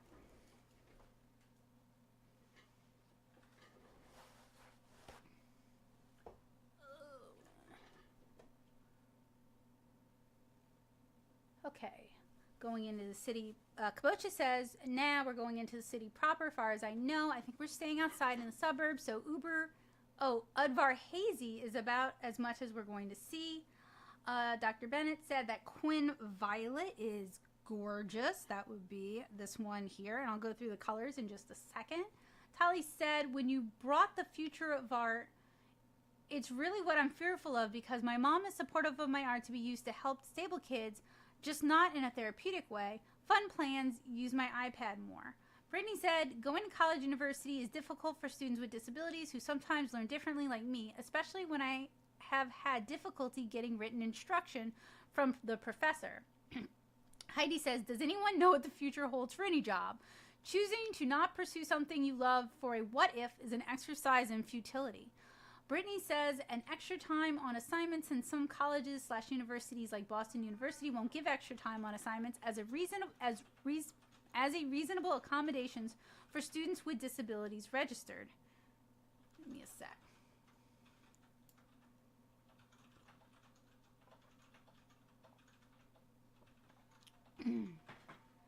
Joseph said, Udvar Hazy is pretty cool. Only got to spend 2.5 hours in there, even though people recommend like 12.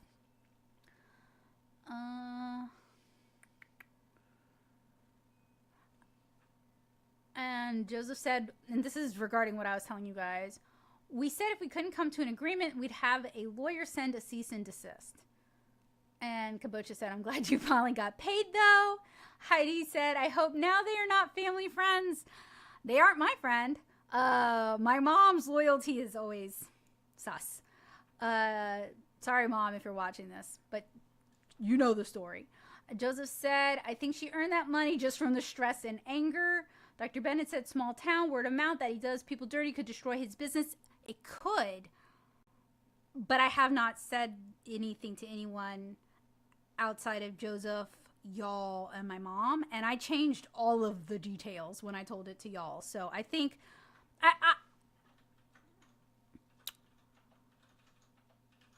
if he goes under, I don't want it to be because I was mad, if you know what I mean. I do think those kind of decisions are going to affect the rest of the decisions that he makes, unless he learns from this situation, though, and that might have ramifications. And Heidi said, it can, depending on who believes whom. Yes. And even though I am from this small town and I've never done anything to wreck my reputation that I'm aware of, I'm weird. Like, I'm just weird. We walk our cat. Like, we're weird.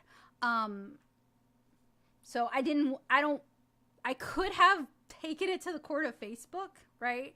And I thought that was it feels so good in the moment, and I would regret it every second after that. Joseph said, I think every artist has heard from a generally well-meaning person that they won't make any money. Yes. And Indy says, then you sue. If it came to that, I had been planning on it. I was hoping the C&D would be enough. Actually, I was just hoping to get paid and it could go away. Brittany said, it is expensive to sue in small claims court these days. Joseph said, Kabocha knows what's up. She'll spill. Nope. And Indy said, I meant about, that's true. Indy meant about accommodations for school. That is true. That's like an ADA violation right there. Okay, this is Quinn Violet. This is Permanent Magenta. There are also libraries that sometimes bring in lawyers for like Ask a Lawyer Day. That is something that if it is in your area and you need the services of a lawyer, you could avail yourself of that. This is Permanent Rose. Manganese Blue Hue. Antwerp Blue. Windsor Red. And Windsor Red's such a good red. And then Permanent Mauve, Mauve, however you say it. I've heard it every which way. I say mauve and I get corrected on it. I really like that Permanent Rose, but it reads to me, and it might not be coming, it's coming across hotter and pinker for y'all. This looks like a Quinn Red to me. That Manganese Blue hue is really pretty, but it looks like it doesn't have the opacity and the coverage of a true manganese. So if you're looking for a more transparent, very light, bright blue, this could be it. That Antwerp blue is really pretty, but it looks a lot like a Prussian blue in person. The Windsor Red is so good. It's like a middle of the road red. And then Permanent Mauve is nice. It's almost like a mineral violet. It's a little more subdued than the Quinn Violet. So I love this color too, but if you're doing skin and you want to paint skin shadow, the Permanent Mauve might be a good one for that.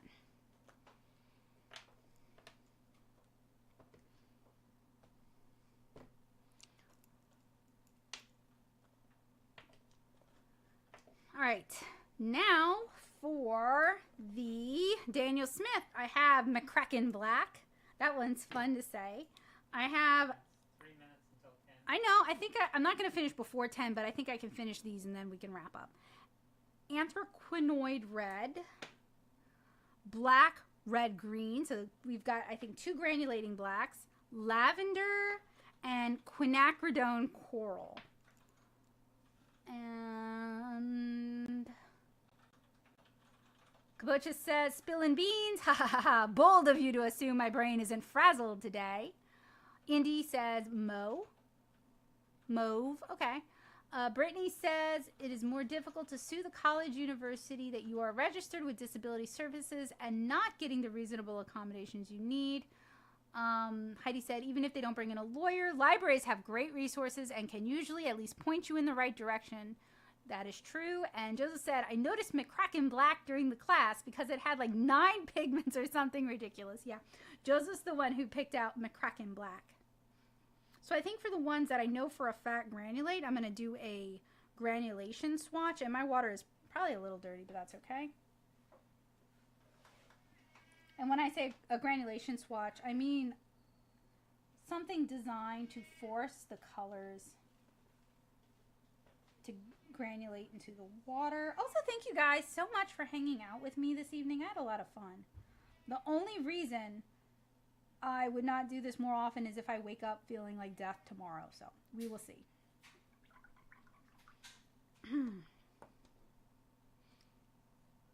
I'm trying to stay hydrated too. And I've been drinking my tea. You don't see it? Me with the cozy vibes? He said he's not watching. How dare. Okay, this was black, green / red. This is McCracken black. Ooh.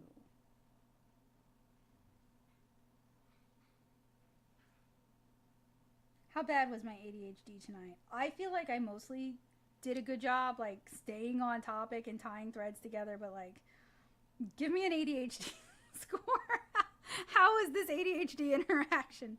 Oh, I like this, but I don't want to waste that. Maybe if I can just gently, and then I can, because for some of these, I still have to put them in half hands and see how they reconstitute, right, before I fall in love. Next is Anthraquinoid Red. Ooh. McCracken sounds like a SpongeBob character. It does. I think that's part of why it's so fun to say. And Heidi said, gotta see the McCracken black. Oh, I never did a full swatch of it. I got myself distracted by it oozing. Also, we're using a different mic tonight. What do you guys think of it? Do you like it better than the lav?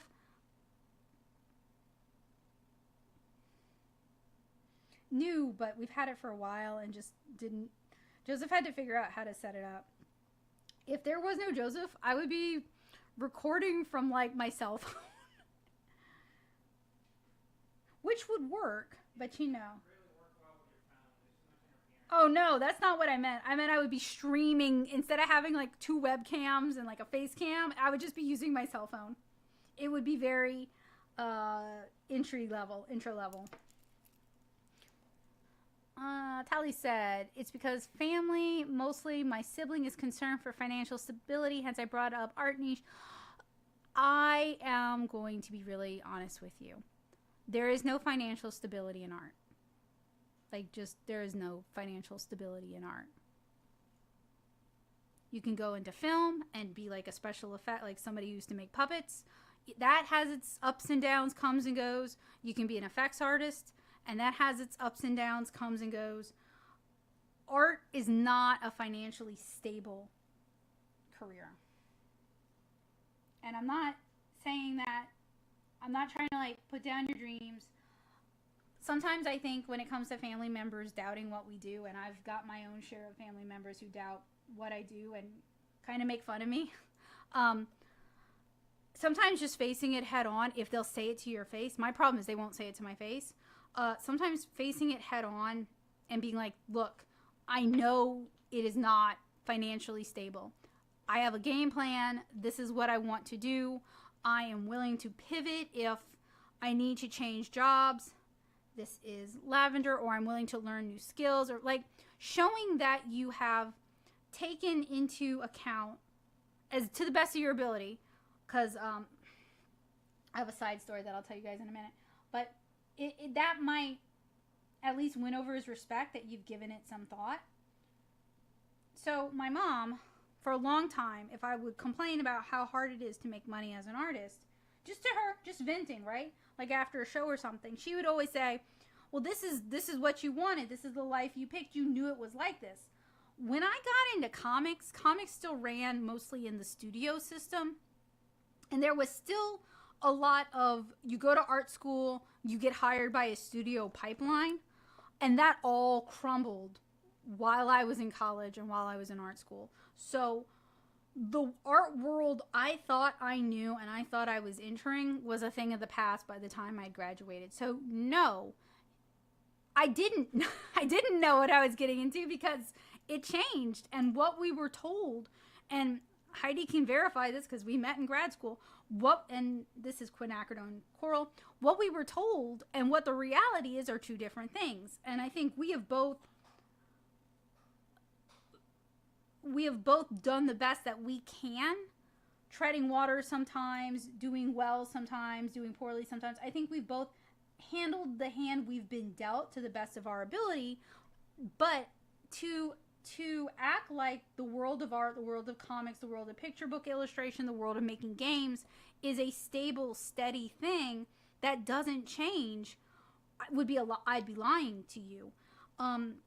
It used to change slower, like every 5 years. Now it's every year to every 6 months. So like, I can't promise you financial stability. Sorry, I didn't mean to like come out with guns. Part of me wishes I have some very talented students, and I really want them to succeed. And I think that if this was a fairer world, they would 100%. But yeah, y'all know.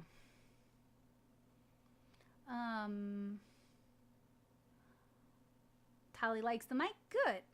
Heidi said, when I was in high school, I wanted to go into animation, but about that time I hit college was when Disney switched. Same thing. Switched to pure 3D. I know a lot of artists who have other full-time jobs. Until 2019, Heidi did too. Yup. Brittany said, I have a smaller microphone that I would attach to the top of my laptop and plug into that. I got on clearance from my local Best Buy, shipped the next day, sometime in late 2019 or early 2020. So, it's about 10:05, so I'm going to start wrapping up and saving my voice and giving these a chance to dry.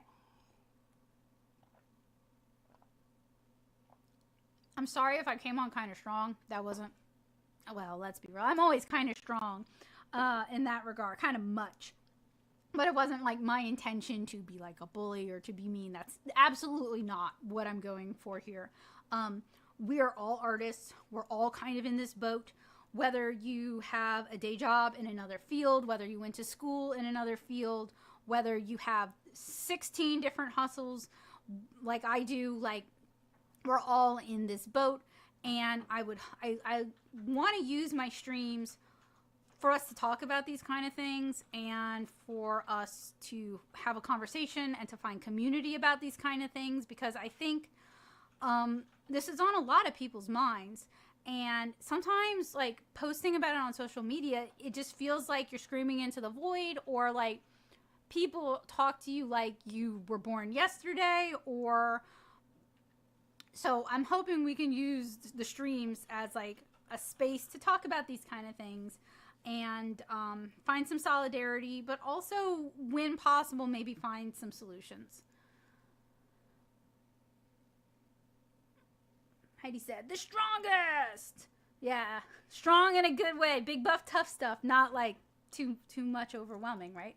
Kabocha said, thank you for the stream. Thank you guys for joining me. Joseph said, yeah, people calling generative AI art pollutes the word and the experience for hobbyists too. Yeah, oh man, it's like another conversation there. The terminology, and I'm guilty of using like muddy terminology that conflates things. The terminology we use to talk about things sets the expectations, and it sets the use case, and it kind of sets the whole trajectory for where things go. And Tali said, I understand where you're definitely coming from. I just want to prove to my sibling and myself that I didn't make the wrong decision. You know, I respect that. I get that. Look, I never had the success I wanted to have, or the success I thought I should have when I was in grad school. That is what it is. I never regretted going to art school. I never regretted pursuing art. I have a minor in environmental science. There was a time when I was seriously thinking of quitting art and pursuing environmental science full time. In fact, I'm a math class short of a major. And while I love nature and being out in nature and collecting fish and counting frogs and could do that every day, the reality of that life was there'd be weeks when I'd be on a boat and wouldn't be able to draw, or there would be weeks when I would be out in the swamp and not able to draw because it would be too humid and it'd wreck the paper. And the thought of giving up art for even 2 weeks, the thought of not drawing for even 2 weeks, at that point in time, this is kind of pre-tablets, was really depressing for me, and I couldn't give up art. And then when I was in grad school, I did all of these teaching internships to try and pick up new skills and to try and hone this other path in my life. So, like, I personally do not think pursuing art and pursuing a passion is a mistake. If you end up with a tremendous amount of debt, I do think you can feel regret about the debt that you have and how that affects your life. But I don't think pursuing something that fills your heart and makes you feel like more and enables you to communicate with other people in a way that you couldn't or struggle with communicating in the past, or allows you to reach people who others don't put the time in to reach. And I think you and I both want to make books and comics and art for those folks. I don't think that's a mistake, and I don't think that's something to regret.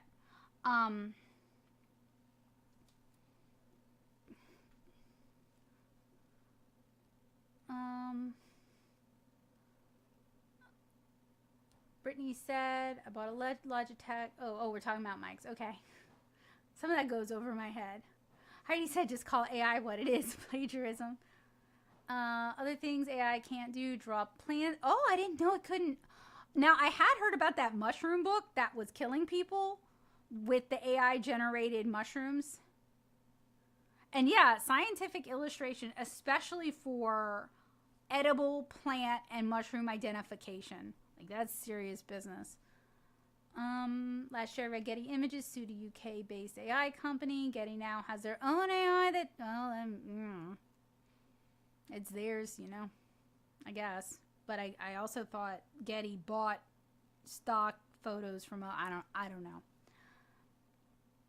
Lyndall said, thank you for your swatching stream. I fully agree with the future of artists. Don't they say you never work a day in your life if your passion is what you do for a living and get paid for it? They also say, what is it? Do what you love and you'll never, what is it? What is the other turn of phrase? When you do what you love, you'll never work a day in your life? Yeah, and then the flip side of that is you'll never stop working. Yeah, that's what people have added. Yeah, to it. Like, yeah. But the official quote. I love making art. I love sharing art with you guys. I love swatching. I love talking about this stuff with you guys. Like, I genuinely do love it. So thank you guys. Thanks for giving me a reality check, Becca. And what I can't read that last part. What? Because there's a heart. There's like emojis on it. What a plan B would be. Oh. You know, if you love it anyway, you might step away and come back to it. Lots of people do. There's nothing wrong with that. You might pursue it wholeheartedly with your eyes open, knowing what it is.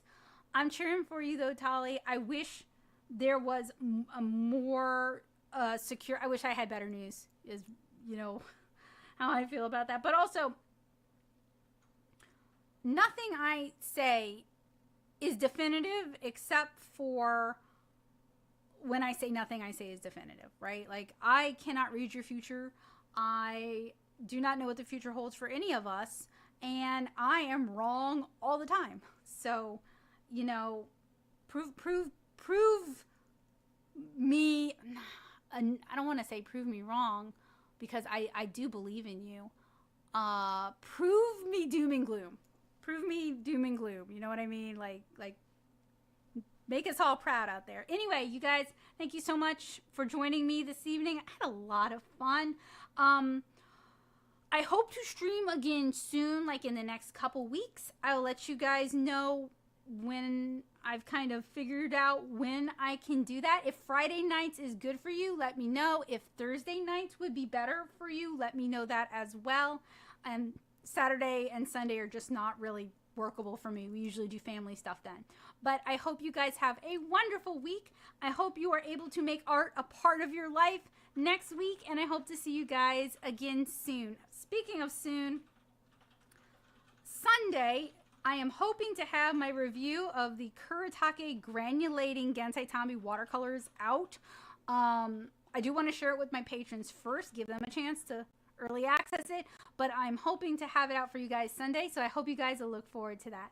Bye, guys. Thank you guys so much. I missed y'all.